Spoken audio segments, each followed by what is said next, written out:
घमंड और पेट जब ये दोनों बढ़ते हैं तब इंसान चाह कर भी ना तो किसी को गले लगा सकता है और ना ही किसी के गले लग सकता है।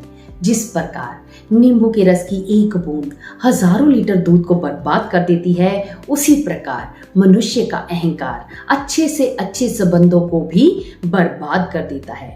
हेलो फ्रेंड्स, मैं निधि गर्ग फिर से हाजिर हूँ एक नए टॉपिक के साथ। अहंकार विनाश का कारण होता है।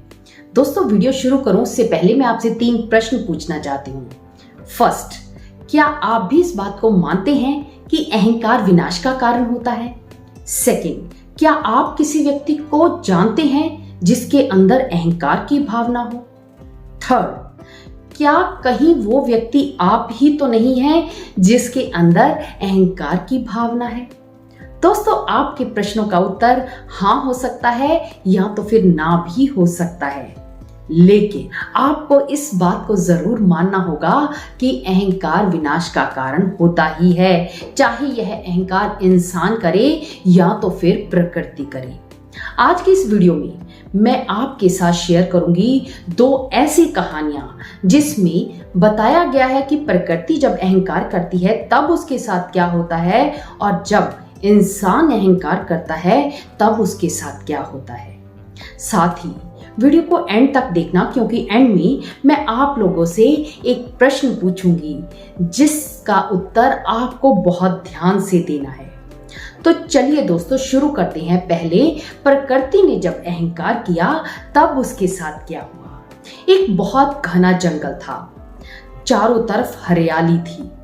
वहीं पर एक पीपल का पेड़ था जो बहुत विशाल था। एक दिन घूमते घूमते कुछ मधुमक्खियां वहां से गुजरी और उन्होंने देखा कि पीपल का पेड़ बहुत विशाल है, यहीं पर हम अपना घर बना लेती हैं।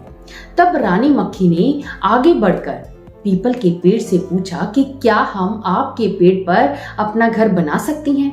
लेकिन पीपल का पेड़ बहुत अहंकारी था, इसलिए उसने कहा कि आप इस पर अपना घर नहीं बना सकती, वो सामने आम का पेड़ है, जाओ वहां पर जाकर अपना घर बना लो।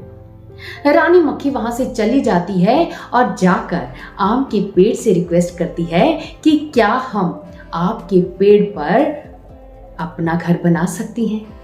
आम के पेड़ ने कहा, जरूर बना सकती हैं, आप निश्चिंत होकर बना लीजिए। उन्होंने अपना छत्ता वहां पर लगा लिया और सारी मधुमक्खियां वहीं पर इकट्ठी हो गई। कुछ दिनों के बाद वहां पर कुछ लकड़ियां काटने वाले आए।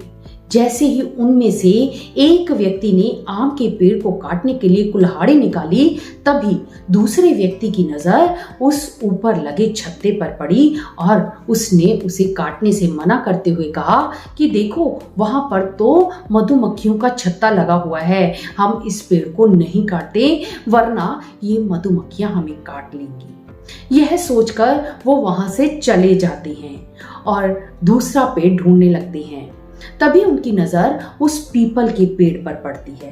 पीपल के पेड़ को जैसे ही वो काटने लगते हैं तो पीपल का पेड़ जोर जोर से चिल्लाने लगता है।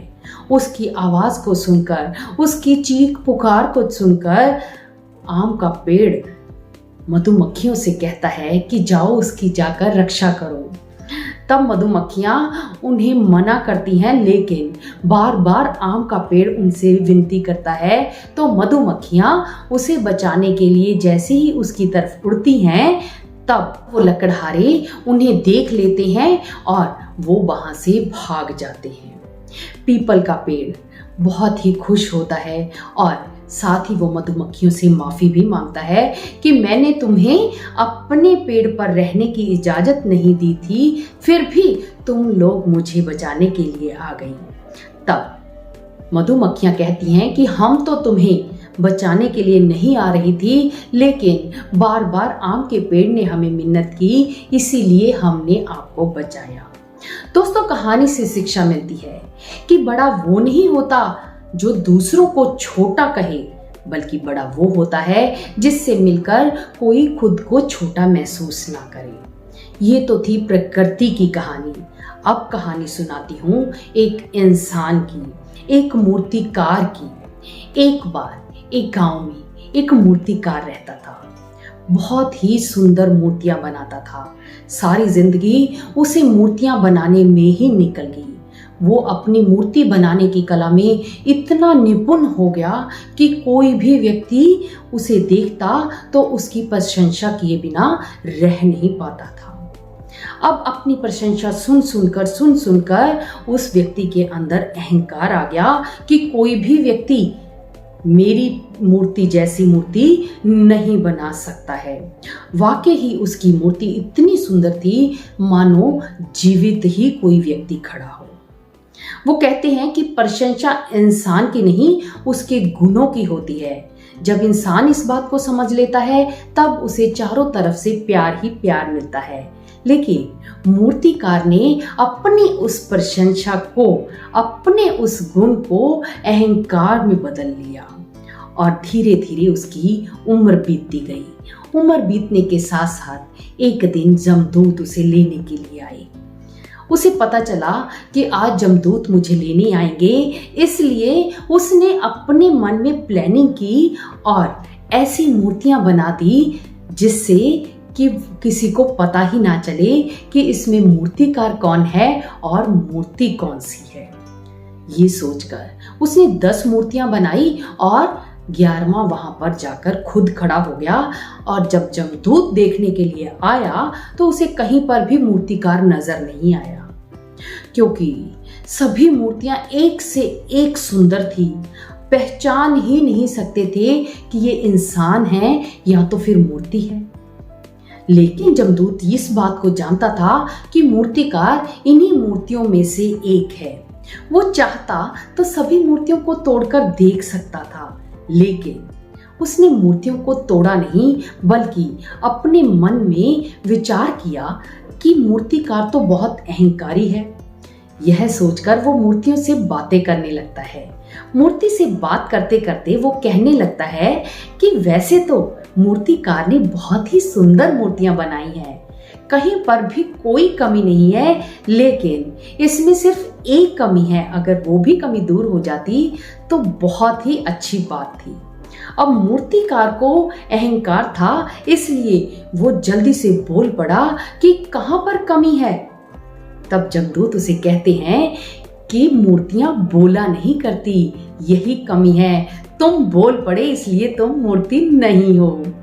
दोस्तों, वो व्यक्ति भी अपने अहंकार के कारण फंस गया और जमदूत उसे पकड़कर ले गए। इस तरह उस व्यक्ति के अहंकार ने ही उसे मरवा दिया।